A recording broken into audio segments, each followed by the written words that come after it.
Alright, so before we begin, I thought I'd grind up all my weapons to max level, and my god, that was boring to do, but while I show off all the moves you can get by leveling your weapons, I'd actually just like to take a moment and talk about the weapons themselves. First off, of course, we have the Z-Saber, Zero's most powerful weapon, and it either runs off its own energy source or it runs off part of Zero's energy source, meaning it's pretty much one of his most durable weapons that he has. And in addition, it no longer looks like a lightsaber. Why? I don't know. Copyright or something? Who knows? Anyway, next off we have the Buster Shot, which isn't actually the Z-Buster. He actually picked it up off of, what's-his-face? What was his name again? Milan? The dude who died for Seal. I forget his name. But yeah, he picked that up and then, I don't know, magic science happened and now it's his Buster and he can fire it all super awesome and stuff. But the fact that it's called the Z-Buster in this game is actually a typo. Zero actually didn't just pick up the Buster and go, okay, this is mine now, it's the Z-Buster, copyright Zero, that's me. And next off we have the Triple Rod, which, as I said, I'm not really a fan of it. I mean, yeah, it can attack in a bunch of directions and all, but does it matter that much? You can just do a jump slash, and also, until it gets its next level, it's kinda useless, so basically, for the longest time, you have a weapon that basically just stops you from moving, and it's nowhere near as effective as, well, either the Z-Buster or the Z-Saber. When it gets its triple attack, it's decent. Not amazing, but decent.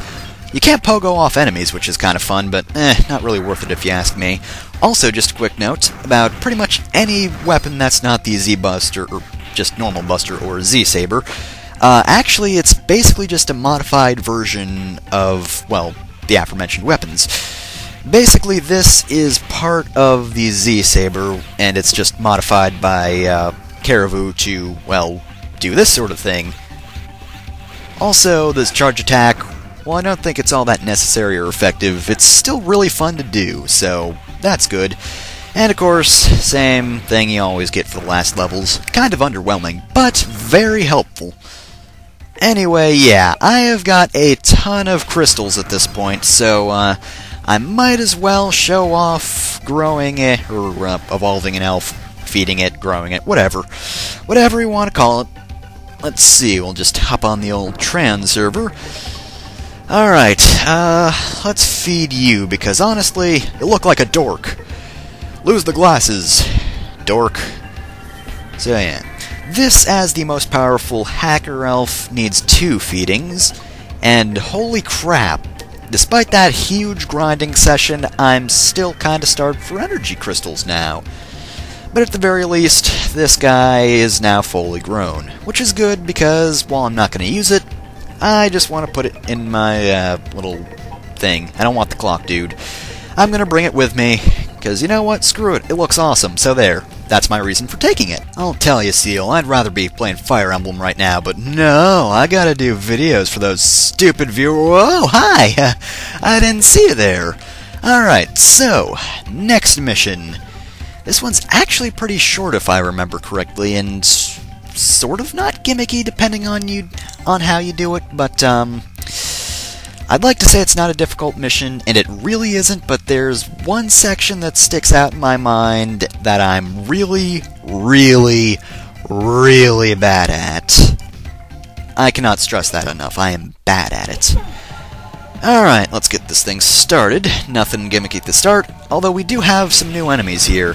I believe if you attack these guys from the front, they'll be able to attack you, like if I had continued hitting them, then he would have been able to shoot a little ring at me, but I didn't attack him from the front. Well, the Z-Saber technically attacks him from the front and back, so yeah. That's why he didn't absorb the attack, because it also hit him.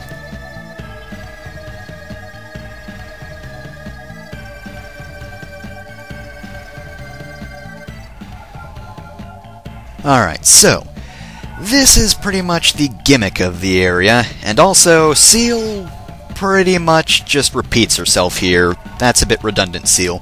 But anyway, here's pretty much the big gimmick of the area. This is somewhat... it's a bit of a stealth mission. I guess you kinda have to be stealthy here. This section can actually be kind of tricky. On one hand, though, some of these can be kind of difficult to get past, and also, of course, I'm getting a Cyber Elf here, but yeah, some of these look difficult to get past, but their hitboxes are kind of weird. Like, I think it's only the centerpiece that actually detects you. You can dash under these things, I think. Pretty sure, because otherwise, how the hell do you get under here? I should totally know, because this has taken me about 1,000 tries. Literally 1,000. This is actually the 1,000th take. I can't believe it's... How did I knock it? Okay, yeah, there. So yeah, dashing screws that up. But yeah, that's not too bad. It's a short little section. And over here... Yeah, look at that. We're done here. But there are a few more things to show off. So yeah, we'll go do that. So, you might be asking, what if I'm as incompetent as yours truly and run headfirst into everything, including the sensors that will close the shutter? Well, the shutter will close, you dolt, and in addition, each sensor will actually bring down one of these doors, which can be destroyed. As you can see, that one wasn't down until I got caught a second time. Also, the large shutter actually closes rather quickly, and how the hell did I pull that off? I must be the luckiest man alive or something, but anyway... There's actually a much easier way to do this, where you don't even have to deal with the sensors in the first place, so let's show that. Now, you may have seen a number of paths that lead to the secret entrance, rather. And basically, this is the easiest entrance to get into, and you can bypass the whole pseudo-stealth section.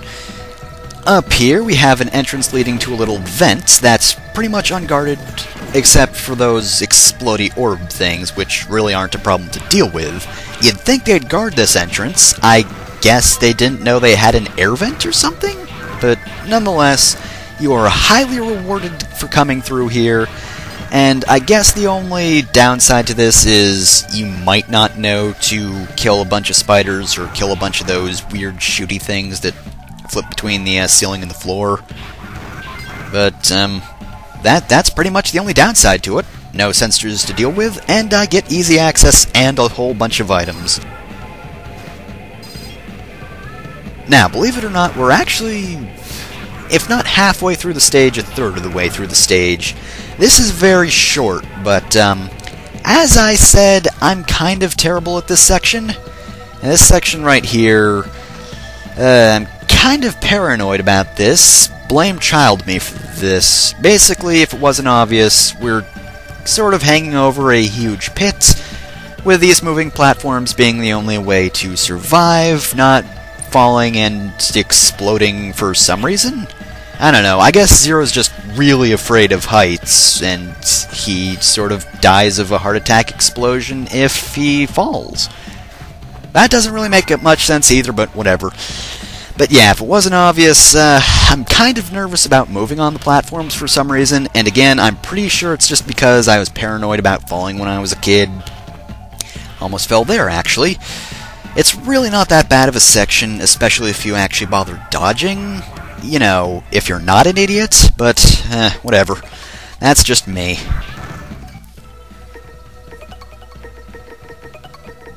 Well, I hope you like the triple rod, because that's the last time in the game we're going to see that. Alright, well, this section's almost over, and also, blind jump. Okay, it's not so bad from over here, but yeah, you might have to make a few blind jumps, unfortunately, but, it's, again, not too terrible. Just be very careful, watch your, well, not really step, more slide than anything, but, sure, we'll go with that. Also, since we're almost done with this section, just a quick word about this mission, actually. If you haven't read the manual for the game, and, you know, you're just playing normally, which is what I did because I borrowed this game from a friend because I didn't have it until the Mega Man Zero DS collection came out, you probably don't know why we're doing this. There's actually a energy crisis that's going on right now, and that's pretty much the reason Neo Arcadia is trying to kill a bunch of Reploids, is basically they're trying to conserve on power, and of course to do this they're trying to kill functional Reploids just so they don't have to have as many, you know, Reploids using energy. They're trying to conserve and all that. But yeah, in the end I guess they want to cut that bit out because, I don't know, in the end it's basically just, X is a dick in this game, and that sucks. Anyway, boss here isn't really anything special, it's just a mechaniloid, which is pretty much just a way of saying, oh look, a boss that's not really a character in the Mega Man Zero series. Or X. I believe X also had mechaniloids, but I'm not sure. But anyway, this guy, he goes by a couple of different names. But first, as you can see, he's got 4 attacks. Each one is based off an element, except, of course, for the orange head, which is based off, I guess, no element. That one simply lunges at you. The rest correspond with a certain element. Red is fire, green is electricity, and blue is ice. And, of course, they do 2 attacks at a time.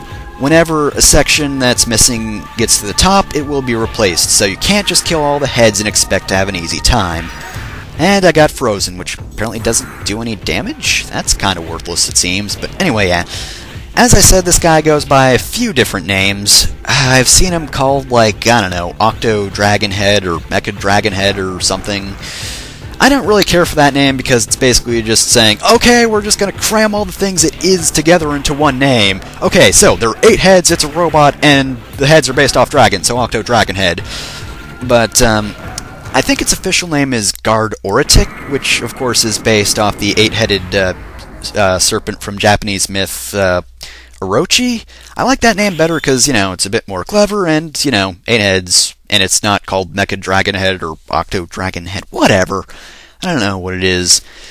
And you get the flame chip for this. I guess it's as good as a place as any. Actually, there aren't many fire bosses in this game, are there? I mean, I can think of one, but, you know, he's kind of a major boss, and I don't think they want to give you chips for that boss.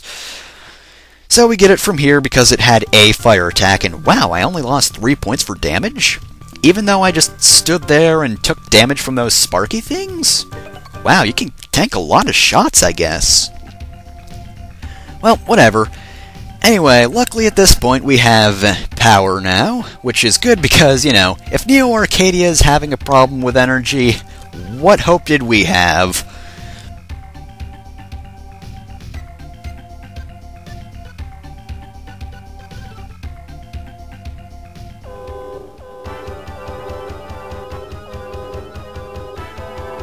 Oh, this is unfortunate. After a set number of missions, this will actually happen. How many missions has it been? I believe it's been like, 4? I think it's 4? I don't know, you probably know, you can see.